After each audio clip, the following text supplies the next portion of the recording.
ಮಾರ್ನಿಂಗ್ನಲ್ಲಿ ಒಂದು ಇಂಟ್ರೆಸ್ಟಿಂಗ್ ಸುದ್ದಿ ಬಂದಿದೆ. ಅದೇನಪ್ಪ ಅಂತಂದರೆ, ಈ ಕೊಲೆ ಆಯ್ತಲ್ಲ ರೇಣುಕಾಸ್ವಾಮಿದು, ಹೆಂಗೆ ಬಚಾವ್ ಆಗಬೇಕು ಅಂತೇಳಿ ಒಬ್ಬರನ್ನ ಸಂಪರ್ಕ ಮಾಡ್ತಾರೆ.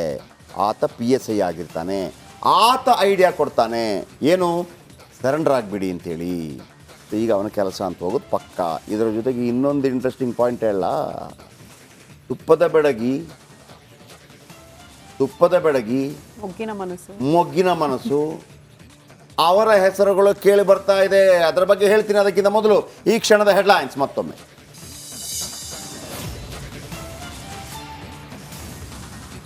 ಡೆವಿಲ್ ಗ್ಯಾಂಗ್ ಜೊತೆ ಇವರೇ PSI ವಿನಯ್ ನಂಟು. ಕೊಲೆ ಬಳಿಕ ಮಾಹಿತಿ ನೀಡಿದ್ದ ಪ್ರದೋಷ್ ಸರೆಂಡರ್ ಆಗಲು ಹೇಳಿದ್ದೆ ಈ ಪೊಲೀಸ್ ಅಪ್ಪ.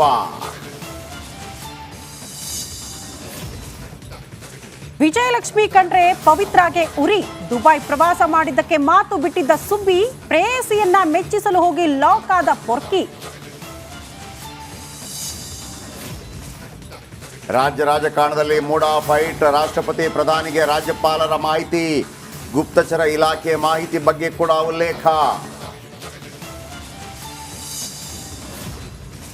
ಬಗೆದಷ್ಟು ಬಯಲಾಗ್ತಾನೆ ಇದೆ ಭ್ರೂಣ ಹತ್ಯೆ ಕರಾಳತೆ. ಕೂಸುಗಳ ಜೀವ ತೆಗೆದ ಮತ್ತೆ 3 ಅರೆಸ್ಟ್. ಮಂಡ್ಯದಲ್ಲಿ ಈವರೆಗೆ 18 ಮಂದಿಯ ಬಂಧನ.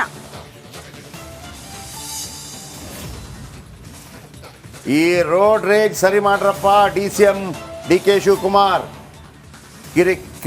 ಕ್ಯಾಬ್ ಡ್ರೈವರ್ ಕಣ್ಣಿಗೆ ಪೆಪ್ಪರ್ ಸ್ಪ್ರೇ. ವೈಟ್ ಫೀಲ್ಡ್ನಲ್ಲಿ ನಡೆಯಿತು ಘಟನೆ.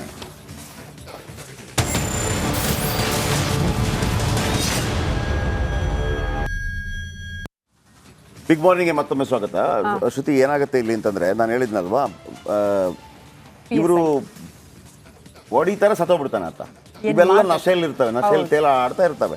ಸತ್ತೋಗ್ಬಿಟ್ಟ, ಸಾಯ್ತಾನೆ ಅಂತ ಅಂದ್ಕೊಂಡಿರಲಿಲ್ಲ. ಹಿಂಗೆ ಹಣ್ಣುಗಾಯಿ ನೀರುಗಾಯಿ ಮಾಡಿ ಅವನ ಸೈಲೆಂಟ್ ಮಾಡಿ ಫೋನ್ ಮಾಡ್ತಾರೆ. ಯಾರಿಗೆ? ಪ್ರದೋಷ್ ವಿನಯ್ಗೆ ಫೋನ್ ಮಾಡ್ತಾರೆ. PSI ಫ್ರೆಂಡ್ ಆಗಿದ್ದಿರ್ಬೋದು. ವಿನಯ್ಗೆ ಅದೇನು ಕಿರಿಕಿರಿ ಆಗುತ್ತೋ ಗೊತ್ತಿಲ್ಲ, ಆದರೆ ವಿನಯ್ ಏನು ತಪ್ಪು ಹೇಳಿಲ್ಲ. ವಿನಯ್ ಸರೆಂಡರ್ ಆಗಿ ಅಂತ ಹೇಳಿದ್ದು. ಹಾಗಾಗಿ ವಿನಯ್ಗೇನು ಕಿರಿಕಿರಿ ಆಗ್ಬೋದು ನನಗೆ ಅನಿಸ್ತಾ ಇಲ್ಲ.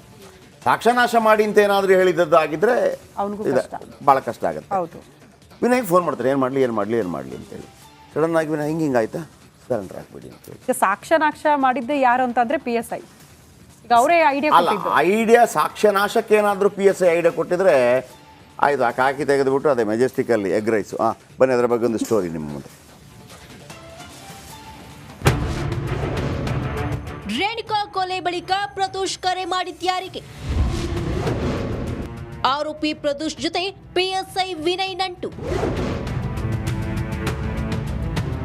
ಪಟ್ಟಣಗೆರೆ ಶೆಡ್ನಲ್ಲಿ ರೇಣುಕಾಸ್ವಾಮಿ ಕೊಲೆಯಾದ ಬಳಿಕ A14 ಆರೋಪಿ ಪ್ರದೋಷ್ ಕಾಮಾಕ್ಷಿಪಾಳ್ಯ ಠಾಣೆಯ PSI ವಿನಯ್ಗೆ ಕರೆ ಮಾಡಿದ್ದ. ಜೂನ್ 8ರಿಂದ 10ರವರೆಗೆ ಇಬ್ಬರ ಮಧ್ಯೆ ಸಂಪರ್ಕವಿದ್ದದ್ದು ಕಂಡುಬಂದಿದೆ. ಪ್ರದೋಷ್ ಮತ್ತು ವಿನಯ್ ಮಧ್ಯೆ ವಾಟ್ಸ್ಆಪ್ ಚಾಟ್ ನಡೆದಿದ್ದು 122 ಬಾರಿ ವಾಟ್ಸ್ಆಪ್ ಚಾಟ್ ಮಾಡಿದ್ದು ಪತ್ತೆಯಾಗಿದೆ. ಚಾಟ್ನ ಕೆಲವು ಅಂಶಗಳು ಮೊಬೈಲ್ನಿಂದ ಡಿಲೀಟ್ ಆಗಿದೆ.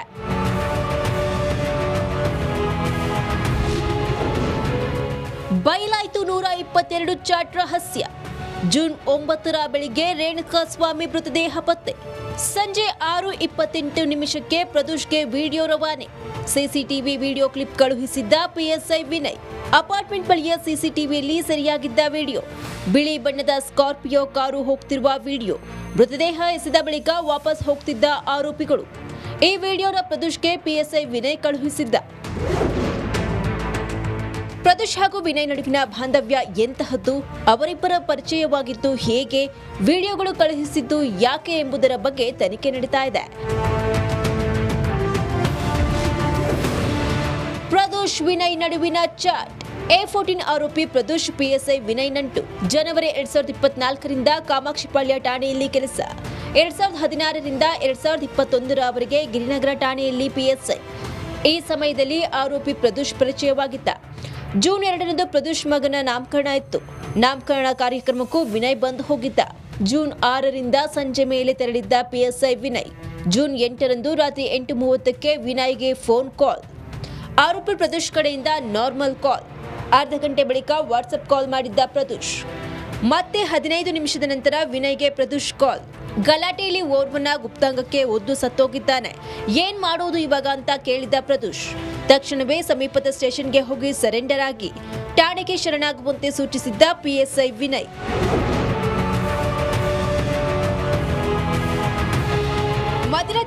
ನಾರ್ಮಲ್ ಕಾಲ್ ಹಾಗೂ ವಾಟ್ಸ್ಆಪ್ ಕಾಲ್ನಲ್ಲಿ ಪ್ರದೋಷ್ ಹಾಗೂ ವಿನಯ್ ಮಾತನಾಡ್ಕೊಳ್ತಾ ಇದ್ರು. ಈ ವೇಳೆ ಕೊಲೆ ಕುರಿತು ಒಂದಷ್ಟು ಮಾಹಿತಿಗಳನ್ನ ಶೇರ್ ಮಾಡಿಕೊಂಡಿರಬಹುದು ಎನ್ನಲಾಗ್ತಿದೆ. ಹೀಗಾಗಿ ರೇಣುಕಾಸ್ವಾಮಿ ಕೊಲೆ ಸಂಬಂಧ ವಿನಯ್ಗೆ ಮೊದಲೇ ಗೊತ್ತಿತ್ತು ಅಂತ ಹೇಳಲಾಗ್ತಿದೆ.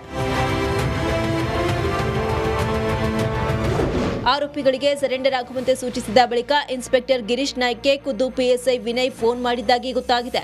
ಕೃತ್ಯ ನಡೆದ ಸ್ಥಳದಲ್ಲಿ ಸಿಸಿಟಿವಿ ಫುಟೇಜ್ ದೊರಕಿತ್ತು. ಈ ಫುಟೇಜ್ ಪ್ರದೋಷ್ಗೆ ಕಳುಹಿಸಿದ್ದಾಗಿ ಹೇಳಿಕೆಯನ್ನು ನೀಡಿದ್ದಾರೆ. ಇವೆಲ್ಲ ನೋಡ್ತಿದ್ರೆ ಕೊಲೆ ಹಿಂದಿನ ಸಂಚು ಯಾರದ್ದು ಅನ್ನೋ ಅನುಮಾನ ಹೆಚ್ಚಾಗಿದೆ.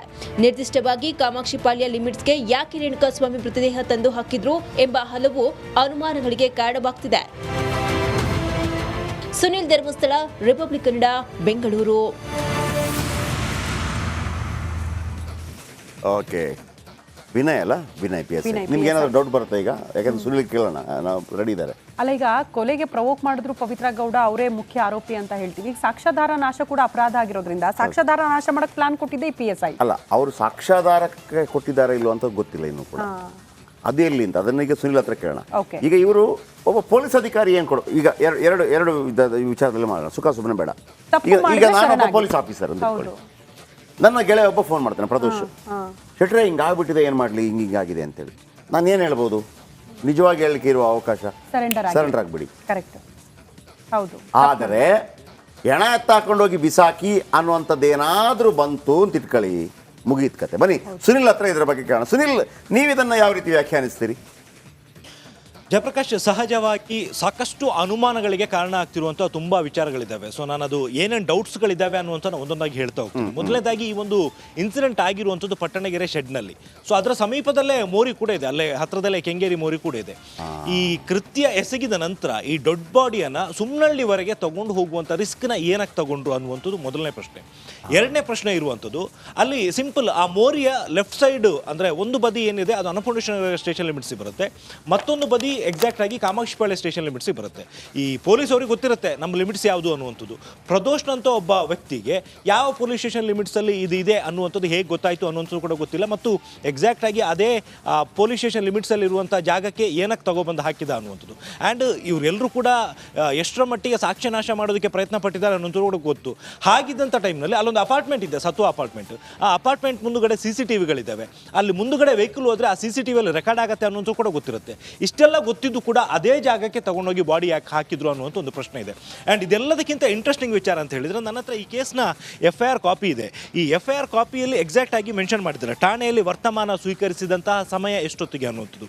ಅದು 9ನೇ ತಾರೀಕು ಬೆಳಗ್ಗೆ 8ರಿಂದ 8:30 ಈ ಇನ್ ಬಿಟ್ವೀನಲ್ಲಿ ಗೊತ್ತಾಗಿರುವಂಥದ್ದು ಅನ್ನುವಂಥದ್ದು ಇದೆ. ಆದರೆ ಇದೇ PSI ವಿನಯ್ ತಾನೊಂದು ಹೇಳಿಕೆ ಕೊಟ್ಟಿದ್ದಾನೆ ಪೊಲೀಸರ ಮುಂದೆ. ಆ ಹೇಳಿಕೆಯಲ್ಲಿ ತನಗೆ ಹಿಂದಿನ ದಿನ ರಾತ್ರಿ ಮಧ್ಯರಾತ್ರಿ 2 ಗಂಟೆಗೆ ಈ ವಿಚಾರವನ್ನು ಪ್ರದೋಷ್ ಫೋನ್ ಮಾಡಿ ಹೇಳಿದ್ದ ಅನ್ನುವಂಥದ್ದು ಕೂಡ ಇದೆ.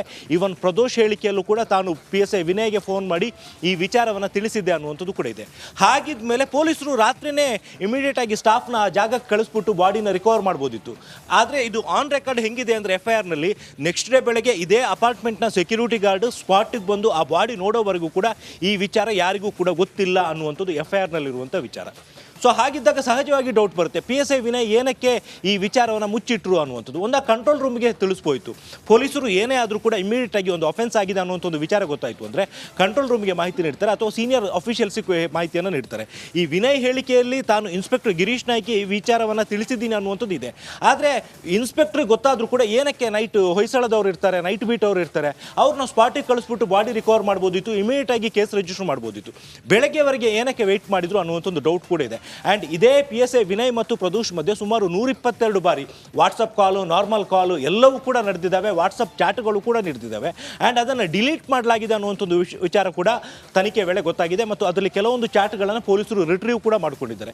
ಈವನ್ ಅಫೆನ್ಸ್ ಆದ ನಂತರ ಅಪಾರ್ಟ್ಮೆಂಟ್ ಮುಂದುಗಡೆಯಿಂದ ಇದೇ ಸ್ಕಾರ್ಪಿಯೋ ಕಾರು ಬಾಡಿ ಎಸ್ಬಿಟ್ಟು ವಾಪಸ್ ಹೋಗುವಂಥದ್ದು ಇರುತ್ತಲ್ಲ, ಅದರ CCTV ಫುಟೇಜ್ನು ಕೂಡ ಇದೇ PSI ವಿನಯ್ ಪ್ರದೋಷಿಗೆ ಕಳಿಸ್ಕೊಟ್ಟಿದ್ದಾನೆ. ಇದೆಲ್ಲವೂ ಕೂಡ ಅನುಮಾನಕ್ಕೆ ಕಾರಣ ಆಗ್ತಾ ಇರುವಂಥದ್ದು. ಜಯಪ್ರಕಾಶ್, ಬಾ ಬಾ ಬಾ ಬಾ ಬಾ ಬಾ ನಾನು ಸ್ವಲ್ಪ ಸಾಫ್ಟ್ ಕಾರ್ನರ್ ಇದೆ ರೀ ವಿನಯ್ ಬಗ್ಗೆ.